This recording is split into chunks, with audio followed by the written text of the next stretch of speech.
Naghahanap ka ba ng destinasyon ngayong summer? Ito nga ay mahigit 1 oras lamang mula sa Manila. What? Siyempre, huwag kang maniniwala dyan dahil kung nagkataon na traffic congested, ay tapos kang bata ka. From Rojas Boulevard ay pwede kang magka-detach kung ikaw ay naka 4 wheels. Pero kung ikaw ay naka low displacement na motor, ay mag-service route ka na lang. Pag bumad pa nga lang, ay nakikita mo na ang ganda ng tanawin. Meron din konting kurbada, madaan.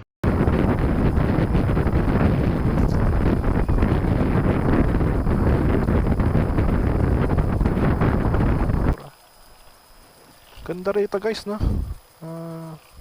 Tahimik. Bibingi. Kakabingi ang katahimikan.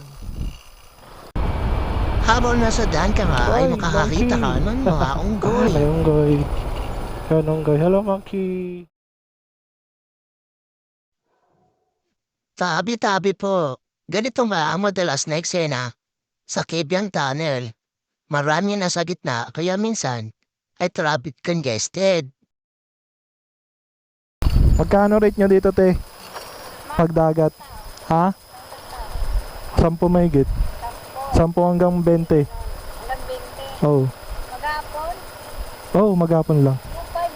2.5 sir. 2.5 cottage. Oo, Kasama na entrance doon. wala nang entrance.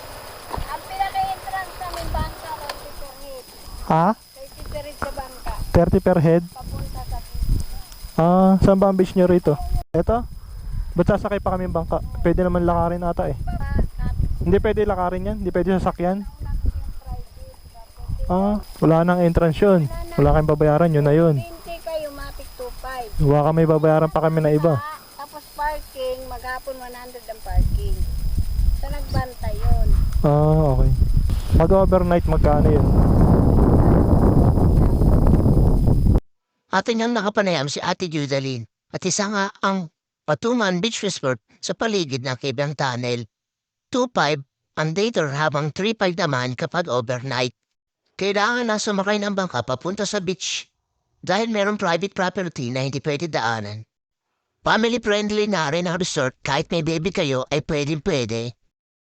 Wala na rin kayong paproblemahin kung may nakalimutan kayong dalhin dahil mayroong mga tindahan sa paligid ng resort. Ito na yung kampo ng Marines. Karit check.